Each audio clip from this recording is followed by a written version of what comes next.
Hi all, welcome back. അപ്പോൾ ഇന്ന് ഞാൻ വന്നിട്ടുള്ളത് ഒരു വെറൈറ്റി ആയിട്ടുള്ള ഒരു പരിപ്പ് വടേൻ്റെ റെസിപ്പി ആയിട്ടാണ് കേട്ടോ. ഈ പരിപ്പ് വടക്ക് ഒരു പ്രത്യേകത ഉണ്ട്. അതെന്താണെന്നറിയണ്ടേ? നമ്മളുടെ മസൂർ ദാൽ ഉണ്ടല്ലോ, അത് വെച്ചിട്ടാണ് കേട്ടോ ഞാൻ ഈ റെസിപ്പി ചെയ്യണത്.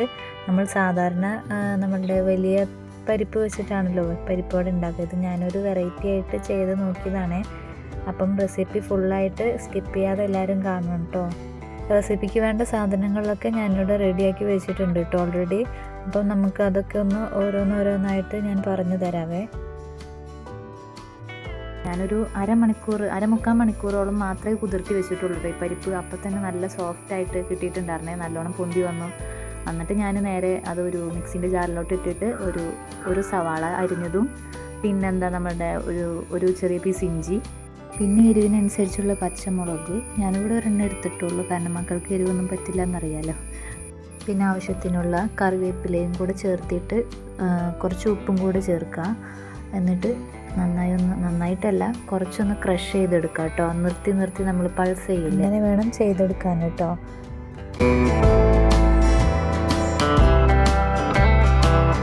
പിന്നെ ക്രഷ് ചെയ്യുമ്പോൾ നന്നായി ശ്രദ്ധിക്കണം, അരഞ്ഞു പോകാതെ നോക്കണേ. കാരണം നമ്മളുടെ മറ്റുള്ള പരിപ്പ് പോലെ ആയിരിക്കില്ല, ഇത് ഭയങ്കര സോഫ്റ്റ് ആയിരിക്കും, അപ്പം അരയാൻ സാധ്യതയുണ്ട്. അപ്പോൾ അതൊന്ന് നോക്കി വേണം ചെയ്യാൻ കേട്ടോ. ഞാനിപ്പോൾ ഇതാ പൾസ് ചെയ്ത് ക്രഷ് ചെയ്തെടുത്ത് മാറ്റി ഒരു ബൗളിലേക്ക് മാറ്റി വെച്ചിട്ടുണ്ട് കേട്ടോ. ക്രഷ് ചെയ്തെടുക്കുമ്പോൾ നമ്മൾ പരമാവധി ഒട്ടും തന്നെ നനവില്ലാതെ ക്രഷ് ചെയ്തെടുക്കാൻ നോക്കാം കേട്ടോ. ഇനിയിപ്പോൾ ഇതാ ഞാനതൊക്കെ ഒന്ന് ഷേപ്പാക്കി എടുക്കുവാണ് കേട്ടോ. പരിപ്പ് വടേൻ്റെ ഷേപ്പിലാക്കി എടുത്തിട്ട് നമ്മൾക്കത് ചട്ടിയിലിട്ട് ഫ്രൈ ചെയ്തെടുക്കാം കേട്ടോ. എണ്ണ നന്നായി ചൂടായിട്ടുണ്ട്. അപ്പം എണ്ണയിലോട്ട് ഇട്ട് കൊടുക്കാം കേട്ടോ. നമുക്ക്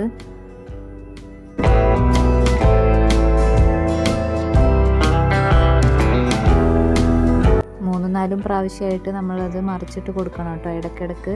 അതല്ലാന്നുണ്ടെങ്കിൽ അത് കരിഞ്ഞു പോകാൻ ചാൻസ് ഉണ്ട്. ഒരു മീഡിയം ഫ്ലെയിമിൽ വെച്ചിട്ട് അത് കുക്ക് ചെയ്തെടുത്താൽ മതി. എണ്ണ കുടിക്കുന്ന പ്രശ്നം അങ്ങനെയൊന്നുമില്ല കേട്ടോ. അപ്പോൾ ഇതാ നമ്മളത് ബാക്കിയുള്ളതും കൂടി ഒന്ന് ഷേപ്പാക്കി എടുത്തിട്ട് എണ്ണയിലോട്ട് ഇടുവാണേ. മസൂർ ദാൽ എന്ന് പറഞ്ഞിട്ടുണ്ടെങ്കിൽ അറിയാമല്ലോ, അത്യാവശ്യം നല്ല രീതിയിൽ പ്രോട്ടീൻ അടങ്ങിയിട്ടുള്ളൊരു പരിപ്പ് വർഗ്ഗമാണ്. അപ്പം അത് നമ്മൾ എത്രത്തോളം കഴിക്കുന്ന അത്രയും നല്ലതാണ്. എന്താ പറയുക, വൈറ്റമിൻ ഡെഫിഷ്യൻസി ഉള്ളവർക്കായാലും എന്താ പറയുക, കുട്ടികൾക്ക് പ്രത്യേകിച്ച് അവർക്ക് എങ്ങനെയെങ്കിലുമൊക്കെ റെസിപ്പീസ് ആക്കിയെങ്കിലും നമ്മൾ കഴിപ്പിക്കുകയാണെങ്കിൽ അത്രയും നല്ലതാണ് അവർക്ക്. പിന്നെ എൻ്റെ ചാനൽ ആദ്യമായിട്ട് കാണുന്നവരൊക്കെ ഉണ്ടെന്നുണ്ടെങ്കിൽ മറക്കാതെ സബ്സ്ക്രൈബ് ചെയ്യുക കേട്ടോ. ഒത്തിരി പേര് അഭിപ്രായങ്ങളൊക്കെ പറയുന്നതിൽ ഒത്തിരി സന്തോഷമുണ്ട് കേട്ടോ. പിന്നെ എൻ്റെ ചാനലും വീഡിയോസൊക്കെ കണ്ടിട്ട് നിങ്ങൾക്ക് എന്തെങ്കിലും പുതിയതായിട്ടുള്ള കാര്യങ്ങൾ അറിയാൻ സാധിച്ചിട്ടുണ്ടെങ്കിൽ മറക്കാതെ വീഡിയോ ഷെയർ ചെയ്യാനും മറക്കരുത് കേട്ടോ, നിങ്ങളുടെ ഫാമിലിക്കും ഫ്രണ്ട്സിനൊക്കെ. അപ്പോൾ നമ്മളുടെ പരിപ്പോടെ മറിച്ചിടാനുള്ള സമയമായിട്ടുണ്ട്. അപ്പോൾ അതൊക്കെ ഒന്ന് മറിച്ചിട്ട് കൊടുക്കട്ടെ. ഇപ്പോൾ ഒരു 3-4 മാസമായിട്ടുണ്ട് മസൂർ ദാൽ. ഞാനിവിടെ മക്കൾക്കും വലിയവർക്കൊക്കെ ഒത്തിരി ബെനിഫിറ്റുള്ള ഒരു പരിപ്പാണല്ലോ. പ്രോട്ടീന് നല്ല രീതിയിൽ അടങ്ങിയിട്ടുണ്ട്. അപ്പം ഞാനത് മക്കൾക്കും കൂടെ കൊടുക്കാൻ വേണ്ടിയിട്ട് വാങ്ങിച്ച് വെച്ചിട്ട് കുറച്ച് നാളായിട്ടുണ്ട്. അപ്പം കൊടുക്കാനായിട്ട് ഞാൻ കറിയൊക്കെ ആക്കി കൊടുത്തെങ്കിലും കൂടെ അവർക്കത് അങ്ങോട്ട് ഇഷ്ടപ്പെട്ടില്ല, ബാക്കി ആക്കലാർന്ന്. അപ്പം ഞാനിത് ചിലവാകാനും കൂടി വേണ്ടിയിട്ടാണ് ഇങ്ങനെയൊന്ന് ട്രൈ ചെയ്ത് നോക്കിയത് കേട്ടോ. സംഭവം എന്തായാലും അടിപൊളിയായി, എല്ലാവർക്കും ഒത്തിരി ഇഷ്ടപ്പെട്ടു. പിന്നെ ഇനി ഉണ്ടാക്കി തരൂ ഉമ്മീന്നാണ് ചോദ്യം. അപ്പോൾ പരിപ്പ് വട അവിടെ റെഡി ആയിട്ടുണ്ട് കേട്ടോ. ഞാനത് പ്ലേറ്റിലോട്ട് മാറ്റുവാണേ. ബാക്കിയുള്ള മാവും കൂടെ ഞാൻ പരിപ്പ് വടയ്ക്കുള്ള ഷേപ്പാക്കി എങ്ങാനിട്ട് ഞാൻ ചുട്ടെടുക്കുവാണ് കേട്ടോ. അപ്പം അതും കൂടെ ചുട്ടെടുക്കട്ടെ.